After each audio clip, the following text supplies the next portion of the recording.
30th, the report that says knife offences in London have increased by 86% in 10 years, and the story of a businessman and his rugby-playing son fatally stabbed at the family firm near Bermondsey. And bear in mind, knife crime in a city like Birmingham is even worse. This is not just a London story, it's a glimpse into what the future could hold for the whole of the country, and we'll look at that in more detail. Let's come back to that row that's brewing over the government and their choice of language. Pancras railway station as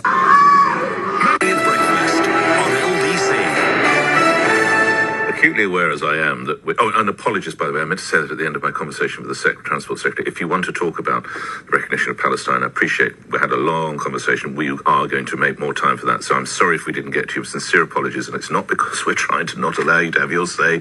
The exact opposite. We've just reworked the show so we can come back to this in the next hour, so please, again, apologies I couldn't get to you, but they are important matters, of course, concerning housing and other issues.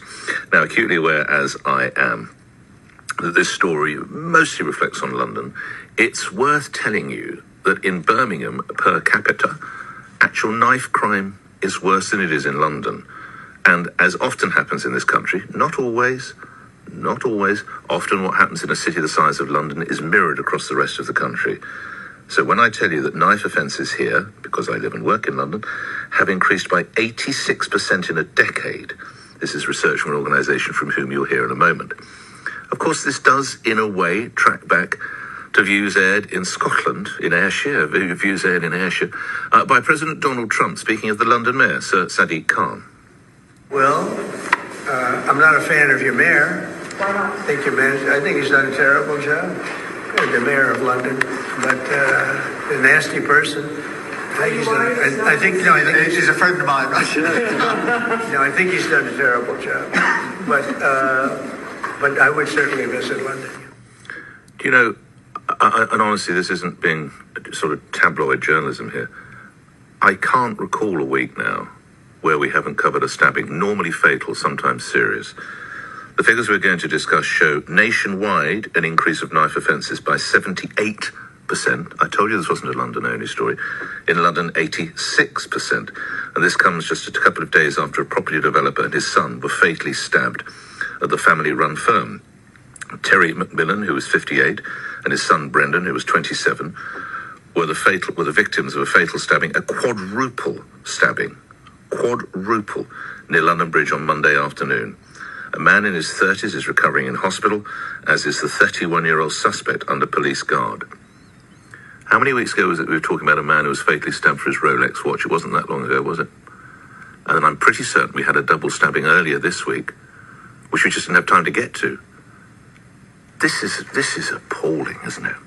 What is being done? Now, I mentioned the organisation that's compiled this figures. It's the Policy Exchange. David Spencer is former DCI Detective Chief Inspector in the Met. He's Head of Crime and Justice at the Exchange, and he wrote this report and joins me now. Good to have you on. Good to talk to you again, Mr. Spencer. We know the problem and the scale of it. What needs to be done? Morning. Good morning, Nick. Well, there's a couple of things to add just to the points that you've made. So within those knife crime offences that you've talked about, the sort of 16, nearly 17,000 in London last year, which are the highest since modern records began, over 60% of them are robberies, and a substantial number of them are robberies where people are trying to steal a mobile phone. The other thing we know about knife crime is that it's highly geographically concentrated. So actually, most of London, there's very little knife crime, and that's great swathes as a capital. But where there is knife crime, it's very highly concentrated. So we talk about one particular place around Oxford Circus, where there's a very large number of knife crime incidents every single year, and that's been the case year on year. So because why is that? Is that because people are there with money and they're targets? Why is that area targeted, would you say? I think it's a number of reasons. Obviously, there's a lot of people there. It is very concentrated. There's a lot of people shopping, tourists, people that may not know the area very well, and therefore there's probably a sense among the criminal fraternity that people are easy pickings in that sort of location. But the reality of the geographical concentration means that there are options for the police to be able to tackle these problems. So two of the things that we talk about in the report, alongside sort of a heavy police presence, is using stop and search effectively and using live facial recognition. And in all credit to the Metropolitan Police, they've led the way with facial recognition over the last few years, and their own data shows that they've arrested over 1,000 suspects, including for sex offences and robbery and all sorts of things, as a result of facial recognition. So what we're saying is that in these places where crime is particularly serious, crime is particularly geographically concentrated, like around Oxford Circus, the police need to be doing more stop and search and use of live facial recognition. Let's talk through this. You're a DCI in the Met. Stop and search can be rather an inflammatory tactic. Intelligence-led stop and search, random stop and search. How would it work in practice, Mr. Sullivan? The first thing to say is that it has to be done in a professional way. And I spent some time a couple of years ago on a summer afternoon with officers from the Territorial Support Group working actually around Oxford Circus and Oxford Street. And every single one of those officers was highly professional in how they dealt with the public. So that's the first thing to say. Why does it cause such angst then, David?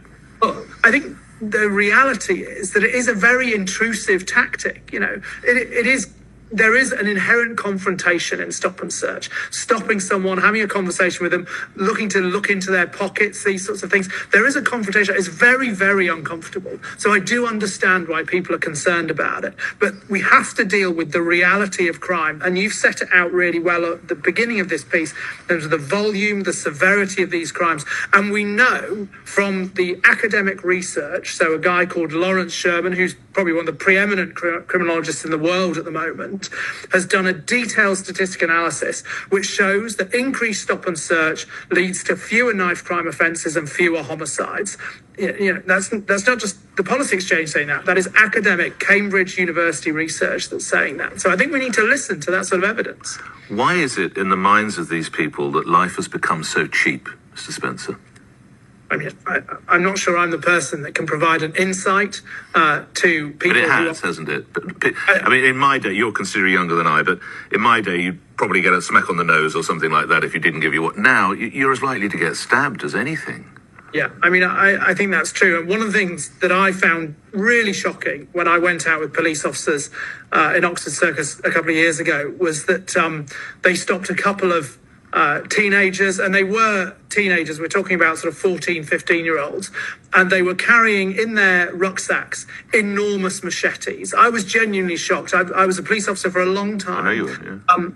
And, you know, I dealt with many people sort of carrying kitchen knives and these sorts of things. But, you know, times have moved on and they are carrying enormous machetes. It is absolutely terrifying. So, lastly, David, prime ministers, plural, mayors, plural, cities such as London, Greater Manchester, Birmingham, are they doing enough?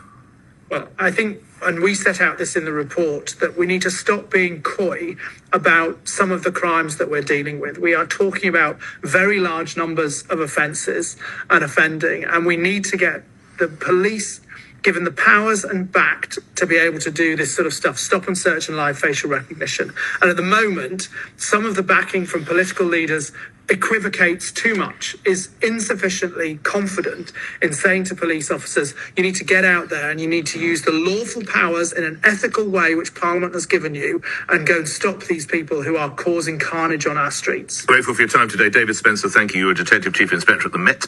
You're now Head of Crime and Justice at the Policy Exchange.